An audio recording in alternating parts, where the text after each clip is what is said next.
20th. It's on wonderful fruits. Our struggle is in the end a struggle with the self, a struggle that must be carried on. Like muscle training, developing the soul is an extremely painful process.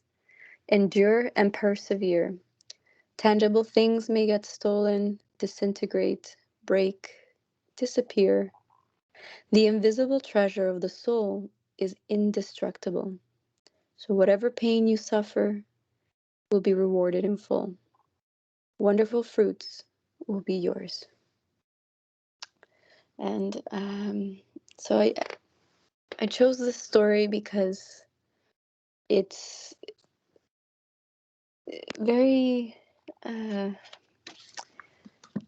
not only truthful, but it's very direct and to the point on most of our life journey as humans, and it's a fresh reminder of the why, right? The our purpose of living and of pursuing this path. When we talk about Buddhism and developing our faith in Amida Buddha's universal vow, because it keeps us in a fresh perspective. It reminds us of the work that we're here to do, and to recognize each challenge as an opportunity that um, in the end, if we are to continue polishing ourselves and purifying ourselves, our mind, our heart, through our actions and through the earthly, if we are to use this body as a conduit for Amida Buddha, and to understand that how we're being presented in this world through our earthly experience, then really that's the fruit. That's part of the, if you want to call it gold or treasure, that is within us. So once we attain that faith and put that trust or that hope in Amida Buddha's universal vow, then walking this path and understanding the struggle as part of the gift expands our ability to understand the treasure within us, or this wonderful fruit that the story is speaking about. And so it does become like muscle training, right? Just how we go to the gym, how nowadays everybody has some sort of diet, or we want to feel fit. We also need to do this spiritual exercise, and to continually bring ourselves back to our spiritual gym, so to speak.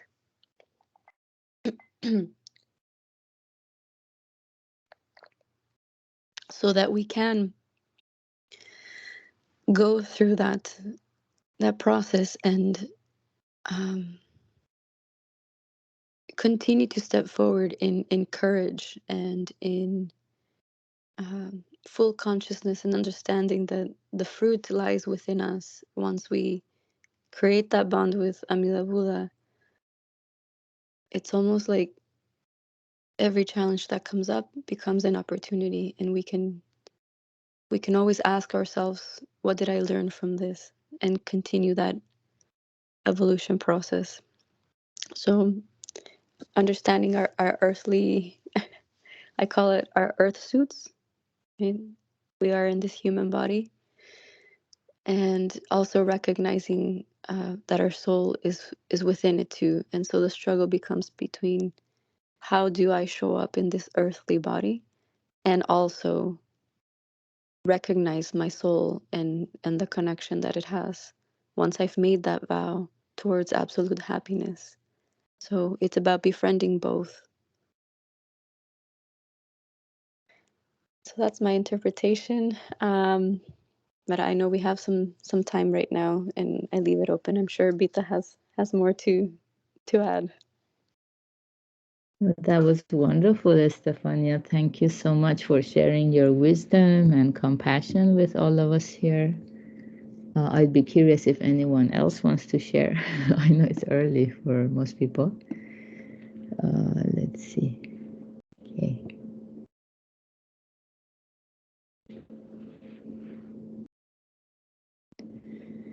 Yeah, I loved your example of the earth suit. We are in this body for a while.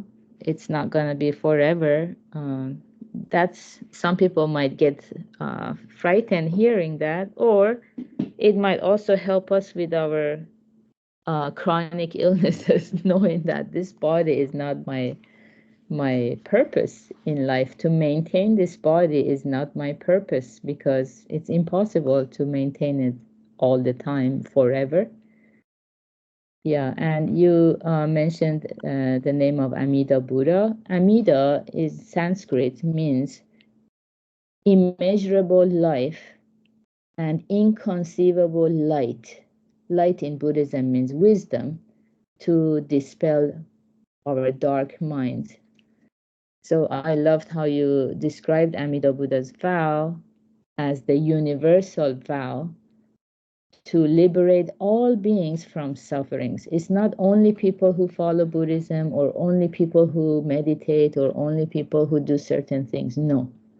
It's a vow or promise to liberate anyone who is in pain and agony, which means any living being, because we cannot maintain our life forever. So life itself becomes suffering. Yeah, that universal vow. So, yeah, I think you described it very beautifully. And if we don't know about the universal vow, we don't see our something, our common among all of us, all human beings. And we don't use our body, I loved how you said, as a conduit to channel the compassion and the wisdom of Amida Buddha through us, to reach out to people who come in contact with us. If we don't know about the vow, our human condition, the egotistical nature of mind, it gets in the way. And therefore, we create our own sufferings because we see a division between me and others. In reality, human nature is one and the same. We're all the same, but we like to create that division and we suffer because of it. So constantly being reminded of the universal vow of Amida Buddha, which does not discriminate against anyone. That's how we will be able to overcome the suffering of impermanence. Things break down, disintegrate, fade away. Everybody, if you watch the news, you hear people suffer because of that. We suffer too. But there is the solution, how we can aspire for something that does not collapse under any circumstances. And that's our life's purpose. So thank you so much, Estefania. Your explanation was beautiful. Good job, everyone, for being here, practicing together. Today is Saturday, so we're going to have the Happiness Lab, the advanced course, 10 a.m. Pacific time, and have a wonderful start of your weekend. Bye. Thank you. Bye, everyone. Thank you so much, Bita. Yeah, thank you. I enjoyed your explanation so much. Thank you.